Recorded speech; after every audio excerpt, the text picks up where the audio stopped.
Okay, let's move on to Twilight Acres electrical update.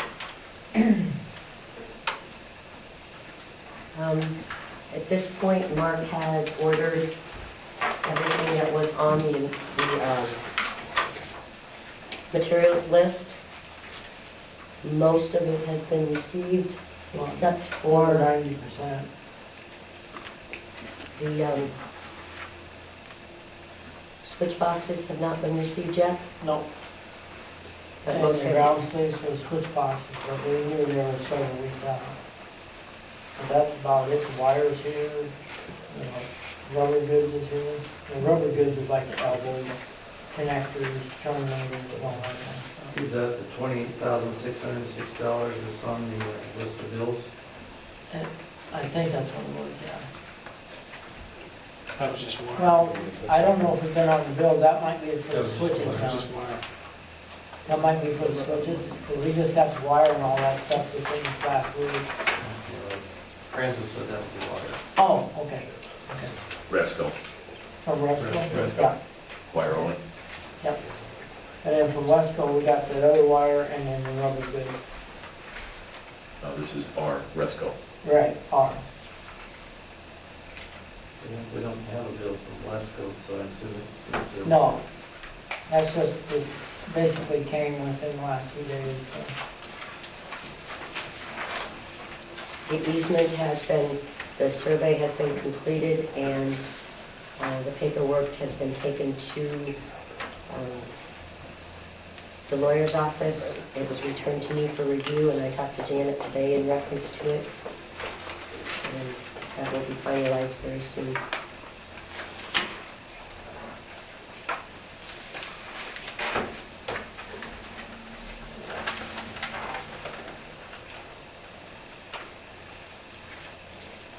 I just added up the bills, looks like we spent or committed to $108,000 on this project already.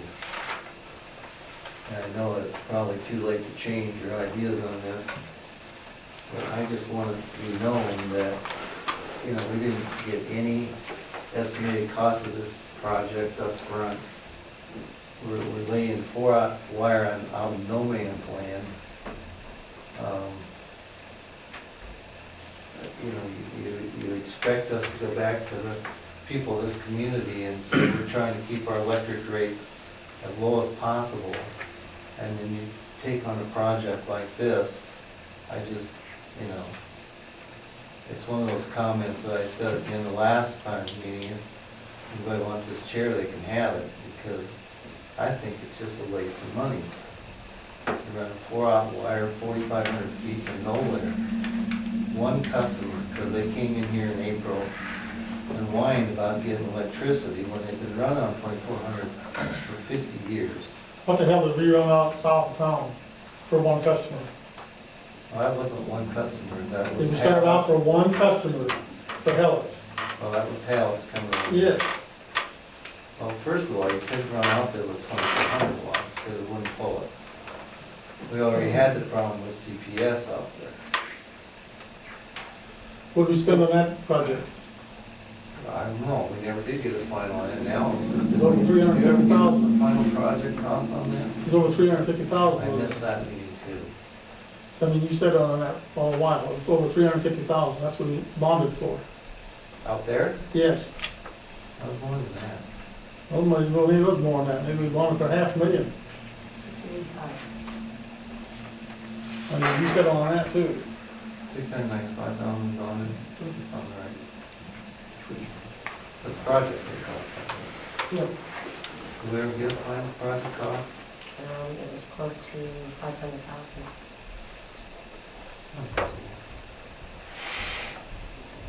So now we have, but what I like about this versus running down and along 6th Street is we don't have from the sub to the 6th Street box on the same line as the one going south. If something happened there, we'd be down. If we come straight out of the sub and go around the town, then we've got an alternative route. Plus, we have pad mount switches alternately set, and we can, in the future, come off of those pad mount switches also. For the north side of town. Yeah, and they don't need that much, I understand that. But also, we're coming around and then we'll have Circling it down. around. around and complete the loop. So we will have two ways to get at everything in town here, rather than still being reliant on, you know, it's just like coming from 3 miles out north of town to our sub. That's the only line we got. And I don't wanna make the same mistake and go from the sub to the Catholic Church and have, that's the only line we got. That's 1,600 feet. But instead, we can go straight this way. Now we have a separate line that's gonna come around this way, and eventually we'll have the whole town surrounded with it. And we'll have two ways to skin the cat, is what I like about it. And I realize it's more upfront cost right now. Jeff? I just had a couple questions. One on reading the minutes in the paper, the wire was purchased prior to putting in, to have bids done, to actually have the work completed. Kind of seems like getting the cart ahead of the horse, It is. which makes absolutely no sense to me. Well, it would if you knew that Twilight Acres needs electricity they don't have enough to run their heat for the winter. They didn't have enough last winter either. Well, they've changed over their panel system now, so they don't have enough right now. Okay, They don't have- if for that instance, if a person would take and put the same primary wire into larger transformers outside of their building, because you've already got primary wire running it, they'd be up and running for the winter, correct? I have no idea. I mean, that's what we rely on Mark for. I don't know. From what I understand, No, the transformers break down and everything, but they reconfigured their panel notches and stuff down basically, am I right? yes. And some They got- reason they couldn't get enough power through their boxes, or, I don't, Is there enough power coming out of your transformer to power their building? used to be. Currently, no. Secondary power isn't you guys' concern. It's primary power. If they say they need 400 amps worth of transformers sitting outside, and you provide that, everything from that point on is their concern, not your concern. Well, I don't understand how we could pump 2 miles south of town to CPS, and they heated their entire plant on it in January and December. And I don't know how many amps they told, I don't know if anybody knows for sure. And now you put in 750 kW transformers, is that right? That's what we have out there. Off of the 12.5 line. And I'm sure they were smaller before that. And Twilight Acres doesn't pull near the power, and you're telling me they can't run off the 2400. How about cookies? Can you guys run off the 2400 anymore? Yeah. Yeah. I mean, we're still running off it. But I guess the thing that kind of confuses me, and I realize I'm not a voter in the city here, but we buy electric power from the city. But I can't imagine a city, and I respect all you people as business people, but I can't imagine doing projects the size of the electric, the size of this water thing that I'm hearing here. Nobody, I think, in their own individual business would do a $200,000 job without getting at least 2, if not 3 bids on it, and ordering stuff for a project. I can't imagine Rob or anybody saying, I'm going to build a new building, go ahead and start on it, and I'm just curious, and when it's all done, I'll write you a check. I mean, I just can't fathom, I mean, before we built our building out there, we knew exactly what it was going to cost us.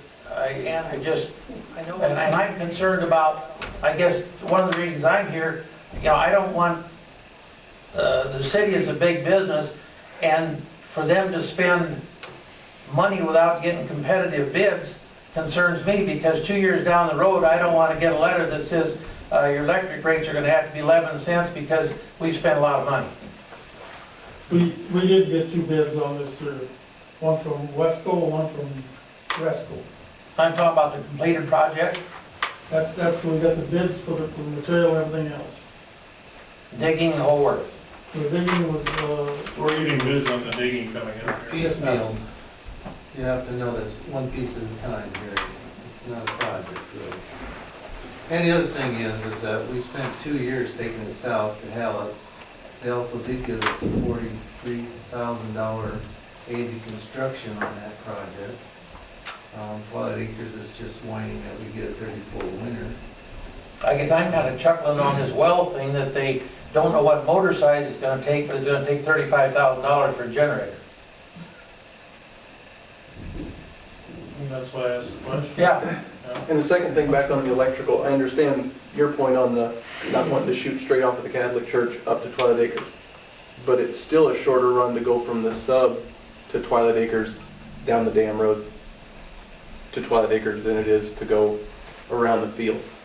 And if completing that loop is important, we should know how much it's going to cost to reconfigure using all those switches to go into the new part of town, if that's the process after that, which you could still go off the dam road into that same area, but you spend $180,000 to let's shoot around this way, and then that's to service this part of town. Well, that could be another $150,000.